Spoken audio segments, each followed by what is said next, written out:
Before we get into this video, who is truly surprised about the announcement that happened today? Sound off in the comment section below if you're surprised or if you thought this was going to happen. But with that being said, what's up, everybody? It is your boy Forte, and we are here to talk about Xbox once again and the announcement of one of their tentpole titles, the big three, Halo, Gears, and Forza, with Forza Horizon 5 heading over to the PlayStation 5. Now, like I said earlier, not even a minute ago, who's surprised by this? Ever since Xbox has been going with this Play Anywhere initiative and putting games on PC, and with the introduction of bringing games over to the PlayStation 4, starting with those 4 faithful titles, and them not coming out and telling you if that was just the only 4. All they kept saying was, we're only talking about these 4 games. That was like the red flag back in 2024. So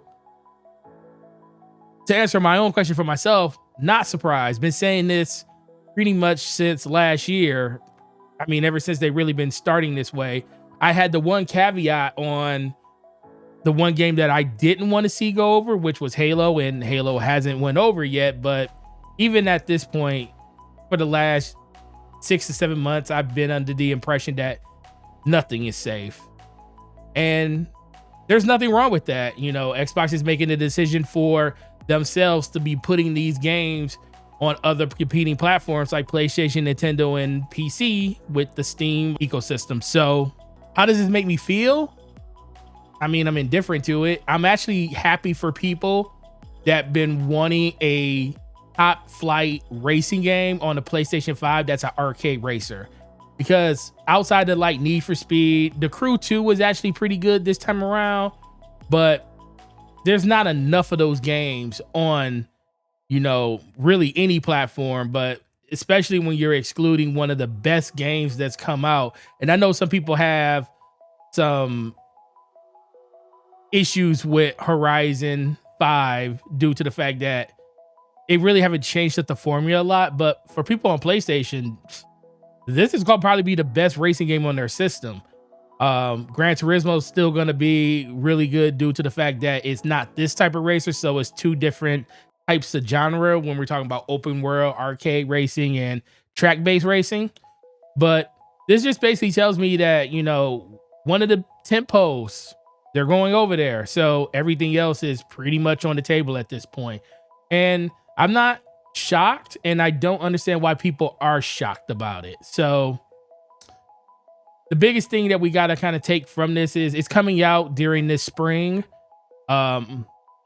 I think they haven't announced the Nintendo Switch version of the game due to the fact that it's probably going to get announced alongside some games or whatever they're going to do on April 2nd with the system, with the full reveal of the Nintendo Switch 2. So we're probably going to hear more about it going over there at that point too, which would be I would pick it up on the Switch just to play on the go, which is a great value proposition outside of, owning a Steam Deck if you already own one. But it's just weird to see Xbox releasing so many games or announcing so many games for the PlayStation 5. And it's something that a lot of people have to really come to grips with. Xbox is third party now. They've been third party for a while. This is basically them telling you they're third party. They're just a first party that has a console at this point. And one of their biggest first party titles is finally going over. And I think it's going to sell really, really well on the PlayStation 5. Like I said, it's nothing really like that over there outside of a couple of games. And depending on how you feel about those games, like Crew and the Need for Speed games, I still think these are kind of a cut above the rest. So with that being said, what do you guys think? Do you think that Microsoft is making a mistake by putting these games over on PlayStation? Do you think the whole no red lines really should apply when it comes to, the uber successful first party games from Xbox? Or do you just think, like Phil Spencer said, I'm not gonna really hold anything back? When he was talking to Destin Legary in that interview, he said, you know, I'm not going to say anything won't go because it's due to the fit and it's due to the overall availability of them being able to get that game and put it over there. And the fact that this game is going before any of the other fours is, I think it has a lot to do probably with licensing, because they have to relicense these games all the time. And, you know, that's probably why you're not seeing a Horizon 3 or anything like that. And we may get Forza Motorsport over there, which is Forza 8. That could go over there because it's a newer title. And a lot of the licensing is still intact for that game. But what does this mean for the future for the tentpole games, Halo, Gears, and Forza? Are those going to be the only few games that when they do go to PlayStation, they aren't day and date with PlayStation? Because I can kind of see a future where Bethesda games, day and date everywhere. Call of Duty's already day and date everywhere. And, you know, with the exception of something like the Outer Worlds or something like that, that might be day and date. We already know Indiana Jones was like a 3-month time exclusivity because it came out in, I believe it came out in September. No, it actually came out in December. I'm sorry. So yeah, so it had a 3-month. So there's a lot of different ways you can kind of look at this, you know, when it comes to like the availability of when these games will come to other places.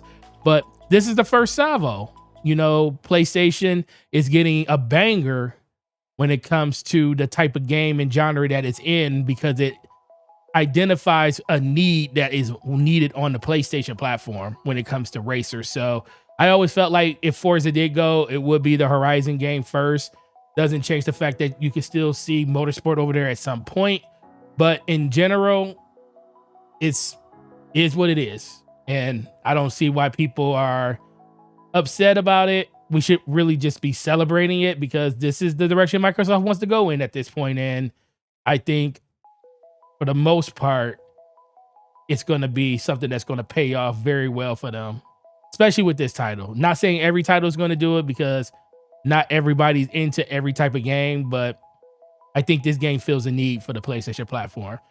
But with that being said, guys, let me know what you think about that in the comment section. We got DPS podcast tonight at 9 p.m. with the homie Slow-Mo Backslap. It's going to be a great time. So come chill, hang out with us. Link for that's going to be down in the description. And let me know what you think about all this. Are you happy about it?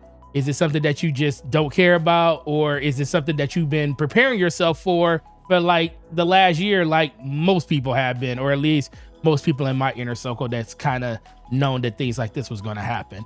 I appreciate y'all and appreciate all of the views and likes and comments on the last video. Let's do the same thing to this one. Let's blow this one up to the moon like we did the last one. I appreciate you guys. Enjoy the games you're playing. Enjoy your weekend and enjoy the people that are around you. Peace.